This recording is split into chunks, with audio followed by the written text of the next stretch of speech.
radicalmente nos últimos 20 anos, e cada vez mais. Quer dizer, 20 anos começou essa mudança, 20 e poucos anos, mas cada dia essa mudança é mais significativa, que é a democratização do acesso ao conhecimento. A internet inaugura uma sociedade chamada Sociedade da Informação, mas logo, logo ela vira a Sociedade do Conhecimento. Sociedade da Informação é quando ainda não tinha rede social.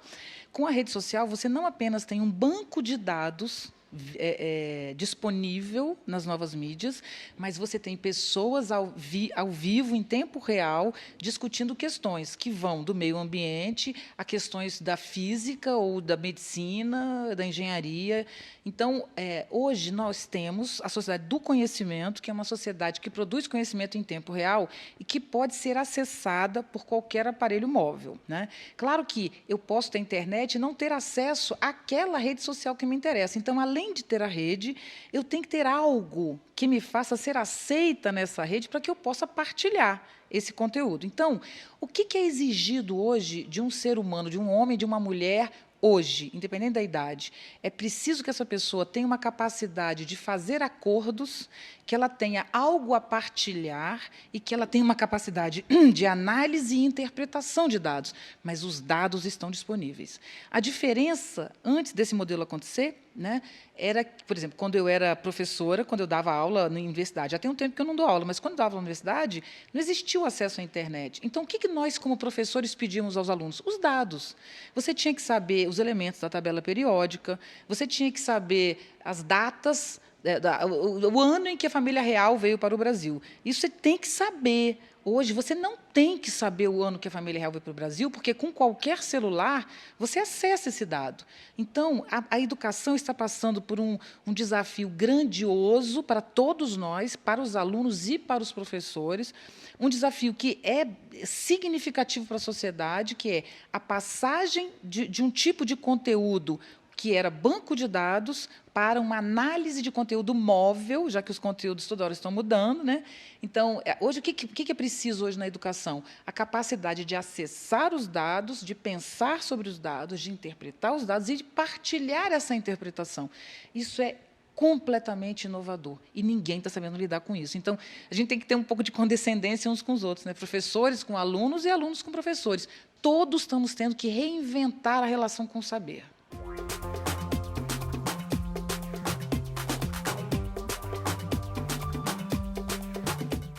Michel Foucault discute muito na sua obra o fim do autor, a morte do autor. E, quando eu lia isso, há 20 anos atrás, eu não conseguia entender o que ele queria dizer. Nem ele deveria entender muito bem o que ele queria dizer, porque isso se tornou evidente depois da morte dele com as novas mídias. Então, o que ele quer dizer com essa ideia de não autor? Ele quer dizer o seguinte: se você é capaz de produzir algo significativo, você, como pessoa, aquilo que você acabou de produzir, ele deve ser compartilhado, porque você é a fonte. Você pode produzir infinitamente coisas grandiosas e capazes, já que você produziu uma.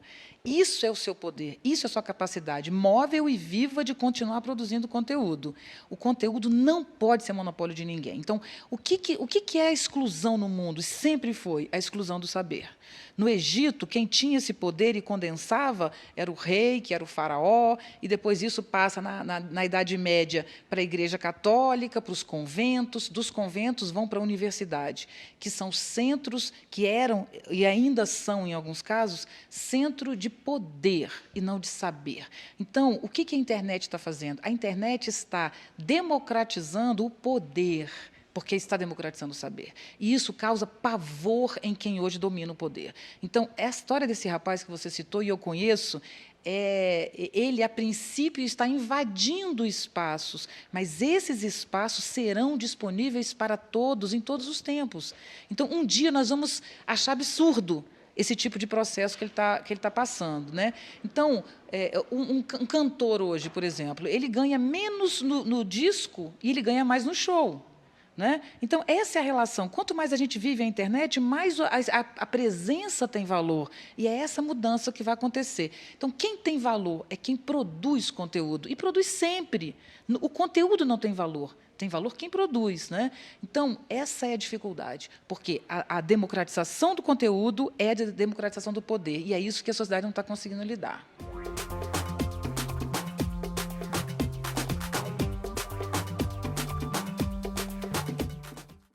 inicialmente, a gente pode dizer que os desafios da sociedade do conhecimento se reduzem a própria acesso ao conhecimento. Então, por exemplo, no Brasil hoje, você tem uma classe C que adquiriu o poder de compra, né?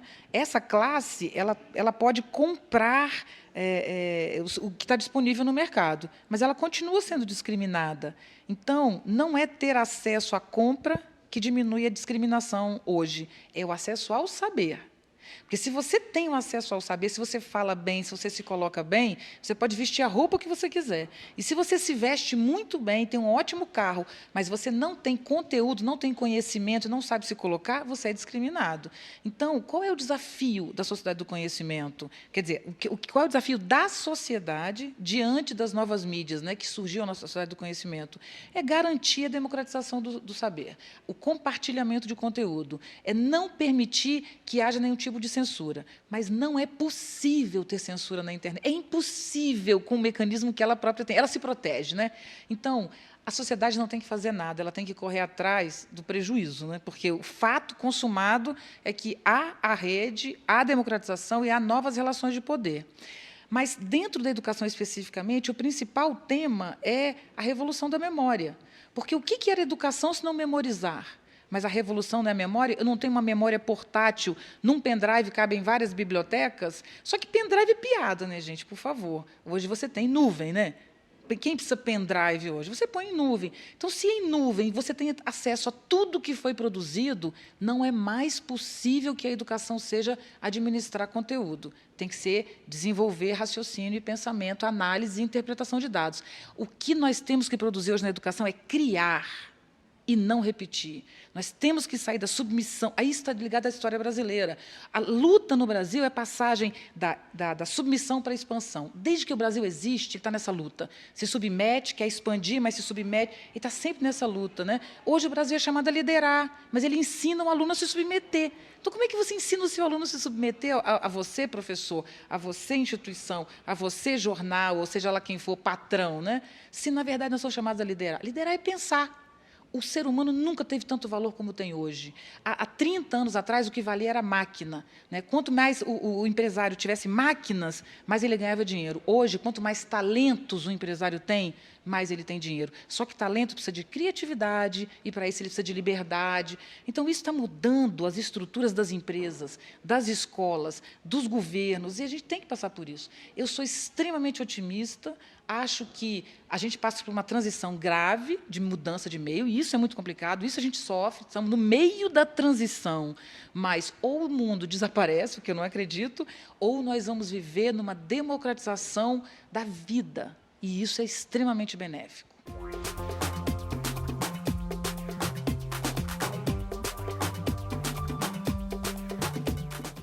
A gente pode dizer que sociedade do conhecimento é sinônimo de rede. Só é a sociedade do conhecimento por causa das novas mídias, né?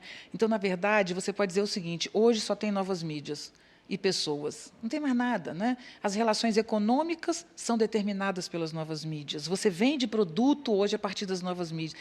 Então, existe uma mudança. Por exemplo, os grandes jornais estão em crise. Todos no mundo, jornais e TVs em crise, né? O cinema, inclusive, está em crise. O cinema iraniano, o cinema... Você vê cinemas de todas as partes do mundo crescendo. Então, Hollywood perdeu até aquela plaquinha, né? Vamos manter aquela plaquinha. Então, existe uma mudança significativa acontecendo. Então, você pode dizer o seguinte: hoje, o que é o contemporâneo? O que é a sociedade do conhecimento? É igual novas mídias, né? Então, nas novas mídias, você já determina que tipo de amigo você tem. Você tem amigo ou não tem? Você namora... Então, toda a vida afetiva, humana, pessoal, intelectual, profissional, financeira, você paga conta na internet, né? Então, a sociedade é determinada pelos meios que ela criou, né? Então, essa é a dificuldade de passagem. Quer dizer, eu estou lidando com meios democráticos, né, que fazem com que um cara como Ike Batista perca 100 posições como o mais rico do mundo em 6 meses, e um garoto de 15 anos cria uma empresa e, com 17, ele vende por 30 milhões de dólares. Isso seria impossível há 30 anos atrás por causa dos pré-requisitos, né? Ele teria que primeiro fazer faculdade, depois formar na faculdade, para depois inventar alguma coisa, para ser um engenheiro ou cara em tecnologia, né? Hoje, um garoto de 15 inventa um processo. Então, isso, arrebenta os pré-requisitos sociais. Isso arrebenta tudo que a gente tinha pensado como ser humano. E isso, por um lado, é ruim, porque nós hoje, nós não, eu sou mais antiga, mas vocês que estão hoje na universidade, vocês estão exatamente entre as duas coisas. Vocês têm um pé no passado, todos nós temos, e vocês ainda têm, e o outro lá no futuro. Né? Isso é muito esgarçado, muito esgarçante, sei lá como é que eu vou falar isso. Mas a tendência é que realmente a gente reestruture. Eu não consigo imaginar algo mais benéfico do que pessoas vivendo e podendo se expressar abertamente e criar os canais de expressão. Ser humano é igual expressão. Ser humano é igual se manifestar, se colocar, pensar. Então, a internet permite que cada um de nós possa ser aquilo que quer. Né? Enfim, isso é altamente bom para a sociedade, é altamente benéfico. A sociedade brasileira sofre com isso, né? Especialmente por causa da educação. Né? No Brasil, a educação, por exemplo, conteúdo chama disciplina. Né? Disciplina.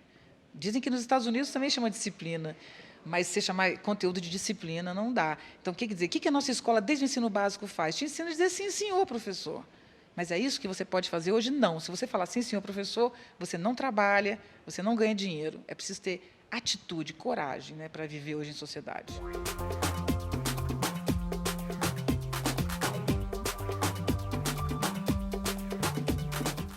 Primeiro, que existe um isolamento da escola brasileira em relação à sociedade. Qualquer que seja o entorno, ela não se relaciona, do ensino básico à universidade. As universidades são os maiores centros de isolamento. A universidade é o lugar que mais precisa ser criticado hoje como educação, porque o ensino básico no Brasil está sendo alvo de muitas críticas e está se transformando, mas a universidade ainda não é alvo de crítica. E isso é o problema que ela está passando. A universidade é tão isolada quanto qualquer outro setor, né, da educação. Então, se você não trabalha para o entorno, como é que você pode formar um profissional? De onde vem esse isolamento? Da universidade vem do centro de poder que ela se instituiu, como ela se colocou, desde os castelos, desde dos mosteiros. Né? E o ensino básico vem de isolar a escola para que as pessoas não pensem, não sejam cidadãos, para que não atuem em sociedade. Tem muito a ver com o regime militar. Então, essa tradição isolou a educação da comunidade, da sociedade. Por isso é preciso repensar. Por exemplo, aqui nessa universidade existe um novo plano de educação, um novo projeto pedagógico. Hoje nós estamos aqui nessa universidade discutindo com os professores que não estão dando aula hoje sobre o seu saber. Aí eu te pergunto, qual universidade hoje está fazendo isso? Pouquíssimas. Elas não estão entendendo a crise que elas estão vivendo, a necessidade de mudar, não estão passando por isso, elas estão mantendo e reproduzindo, especialmente as públicas, as grandiosas, as mais famosas. Elas mantêm aquele padrão antigo e cobram que o aluno mude, mas elas precisam se transformar. Né? Então, por isso, eu atendi esse convite com maior alegria, porque o que nós estamos fazendo aqui hoje, se não, junto com professores, discutir novas mídias e novas relações. Esse é o caminho da universidade, que é se relacionar com o entorno, com a cidade, com o mundo, com o planeta, e isso no Brasil nunca foi tradição.